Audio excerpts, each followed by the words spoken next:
సీమాంధ్ర ప్రజాప్రతినిధుల తీరుపై తెలంగాణ నేతలు తీవ్ర అభ్యంతరం వ్యక్తం చేస్తున్నారు. బలవంతంగా కలిసి ఉండాలనే ప్రయత్నం మంచిది కాదని సూచిస్తున్నారు.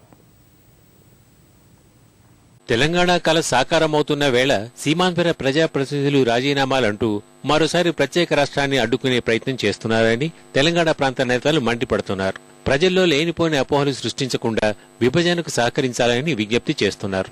బలవంతంగా కలిపి ఉంచాలని ప్రయత్నించినా అది సాధ్యం కాదని తెలంగాణ రాజకీయ ఐకాస అధ్యక్షుడు కోదండరాం హైదరాబాద్ చెల్లపల్లిలో నిర్వహించిన ఆచార్య జయశంకర్ జయంతి వేడుకల్లో అన్నారు. కలిసుందాం రా అనేది సినిమా టైటిల్ కు మంచిగానే ఉంటది కానీ పోరాటానికి పనికిరాదని. సమైక్యవాద ఉద్యమాలు అనేవి సాధ్యం కాదు. ప్రపంచంలో అది ఒక భావన, ఆలోచన. ఎదుటి వారికి విజ్ఞప్తి చేయగలుగుతాం తప్ప అది అమలు చేసేది కాదు.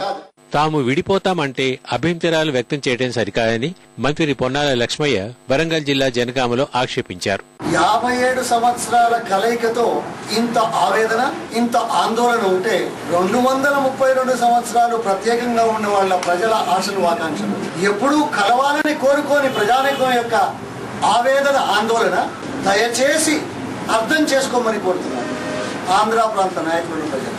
పార్టీ నిర్ణయాలు ధిక్కరిస్తున్న వారిపై చర్యలు ఎందుకు తీసుకోవడం లేదని బీజేపీ ఎమ్మెల్యే నాగం జనార్దన్ రెడ్డి ప్రశ్నించారు. మేము తెలంగాణ అంటే మమ్మల్ని పార్టీలకు వెళ్ళి సస్పెండ్ చేశారు. ఇవాళ మీ విధానానికి భిన్నంగా ఇవాళ సమైక్యాంధ్ర అంటున్న వాళ్ళను ఎందుకు వాళ్ళ మీద చర్యలు ఉండవని చంద్రబాబు నాయుడు గారిని అడుగుతా ఉన్నాను. కాంగ్రెస్ పార్టీని స్పష్టంగా అడుగుతా ఉన్నాను.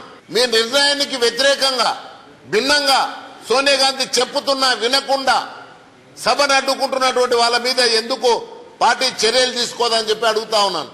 హైదరాబాద్ అంశం సహా సీమాంధ్ర ప్రజలకు విభజన విషయంలో ఉన్న అపోహల్ని తొలగించాలని సిపిఐ కేంద్రాన్ని డిమాండ్ చేసింది. ఈ మేరకు ఆ పార్టీ రాష్ట్ర కమిటీ విస్తృత స్థాయి సమావేశంలో పలు తీర్మానాలు చేసింది.